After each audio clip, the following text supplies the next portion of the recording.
Hey Space Watchers, and good morning from Paris. It's day number 2 of the 7th Summit for Space Sustainability, as you can see behind us. And I'm joined today again by my wonderful co-host, Dasha Filichkina from AstroAgency. And I have to be very careful today because we have a guest from Astroscale and not to mix it up. So I prepared for that. So, Dasha, how was your day number 1 here?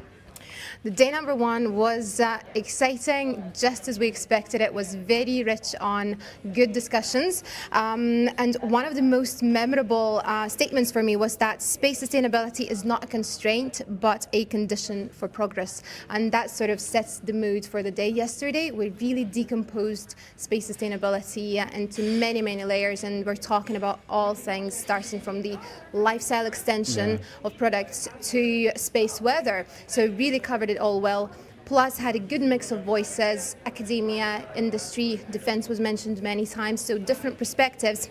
Really, overall, as I was expecting, it was a good mix of ambition, honesty, and practical insight. How was the first day for you, Torsten? I was impressed.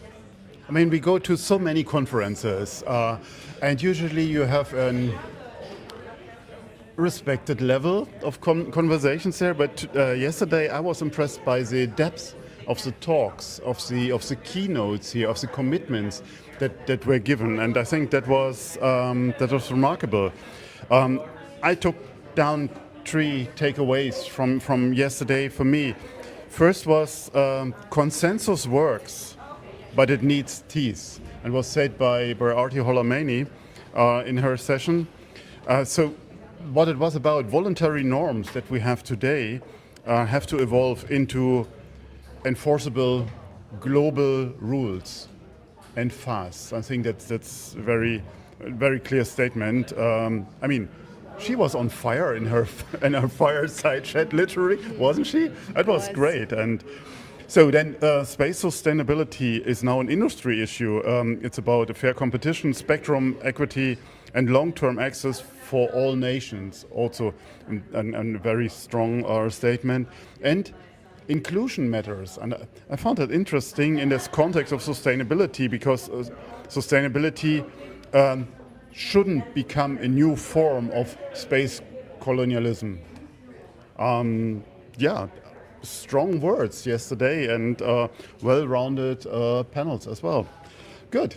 Who's our guest today? So today we have Andrew from Astroscale. Let's invite Andrew. Welcome. How are you doing today? I'm very well, thank you. So, let's talk about Astroscale. Okay. With AstroAgency and SpaceWatch.Global. But we're not making it easy for you in the morning, Torsten, right? It's 8 o'clock in the morning in Paris. So what can potentially go wrong? So, but Andrew, tell us about the approach of Astroscale on space sustainability. Well, I think many of the themes that you guys just spoke about today are part of our evolution as a company as well. I think if we were at this event in Tokyo or in London, you would have heard Astroscale talking about cleaning up space, removing debris, being these space sweepers. But with much of the rest of, as we see the industry evolving, we really want to focus and emphasize that it isn't just about debris removal, right? We are an in-orbit servicing company, and I think you mentioned a little bit, Torsten, just now. That means many different things in terms of having a sustainable space environment. And there is the aspect of debris removal, but there is also, this is critical national infrastructure up there, and it needs to be protected so that it can be safe and it can be secure for other people to be able to access space. You mentioned sort of equitable access to space, and that's not just about the amount of physical things in space. It's about spectrum. It's about countries who have ambitions to be spacefaring nations but aren't yet. And so there's that fit in there to be in-orbit servicing to address many of those different issues. Hold on for 1 second here. Space Sweeper, you said it, and I'm wearing one of your wonderful T-shirts with pride.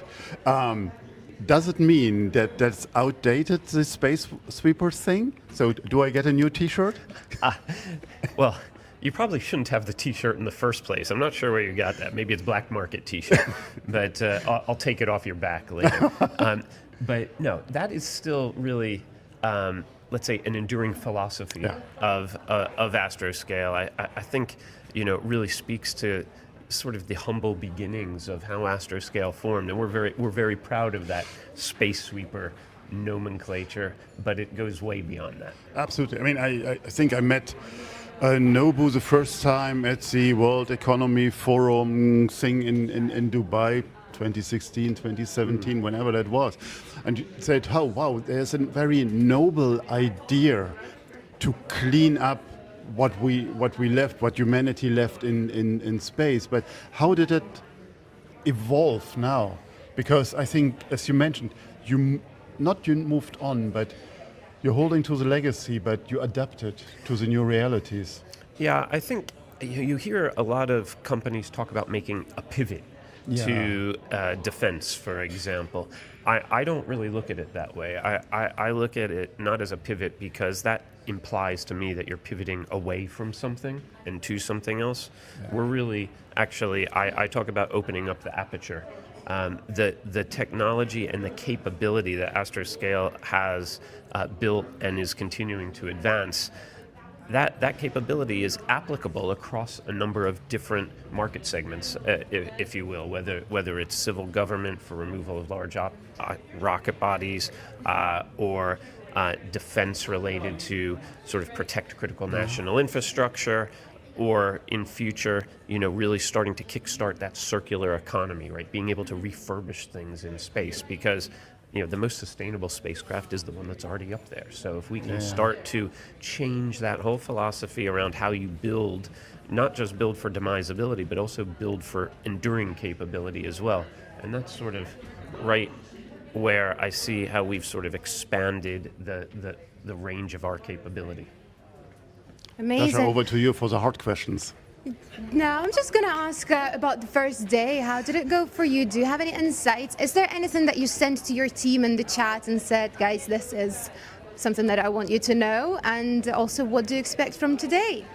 Well, I think an interesting thing about yesterday was, I think for this particular summit, when I was watching Aschbacher, you know, on the big screen, it was very metaphorical of sort of the ESA ministerial looming large over the audience. So that was sort of one of my takeaways from yesterday. You know, there is a lot of focus here with the upcoming ministerial for sure.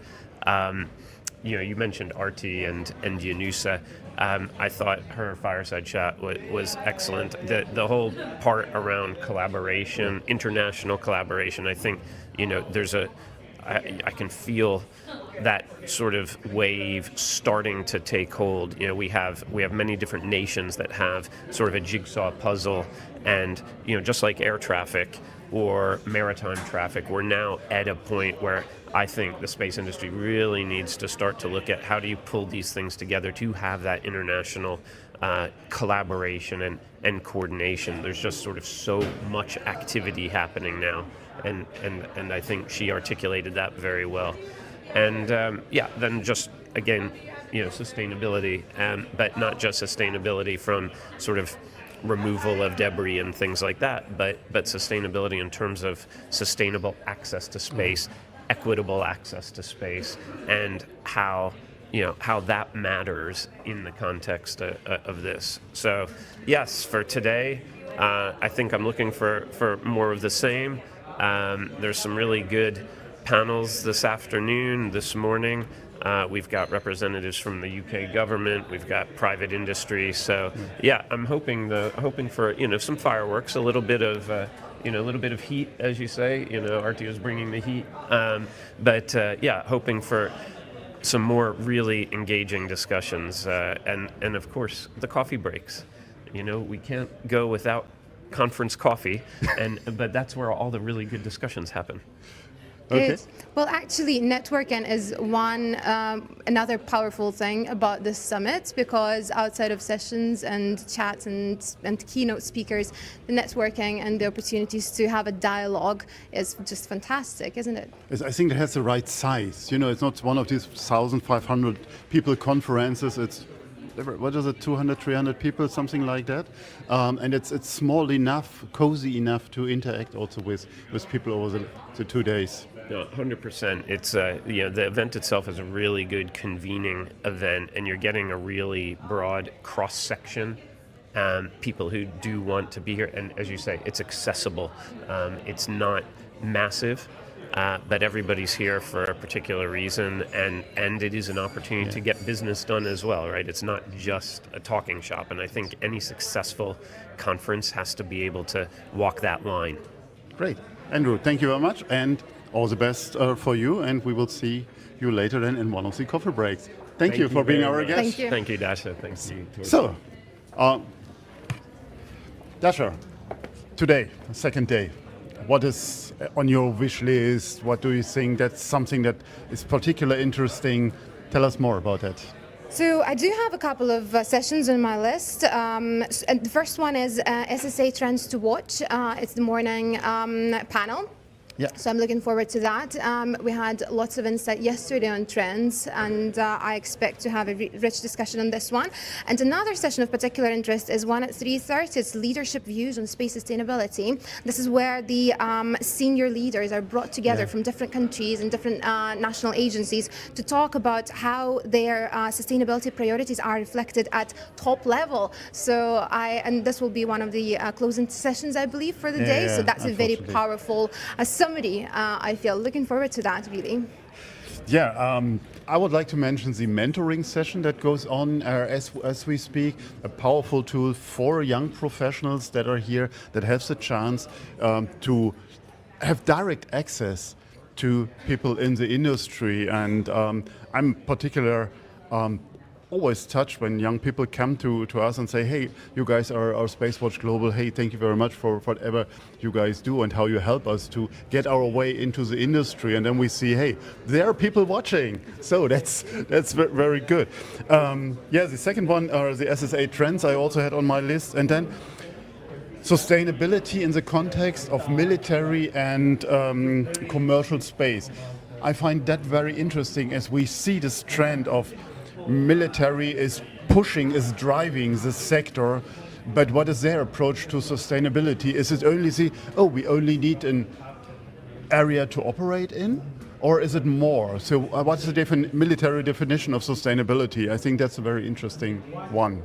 Yes, completely agree with you. And yesterday, military was mentioned a lot, and I know that from organizers, it is one of the key elements that every segment of the industry is represented. So obviously, we're having that discussion openly today here, which is super valuable.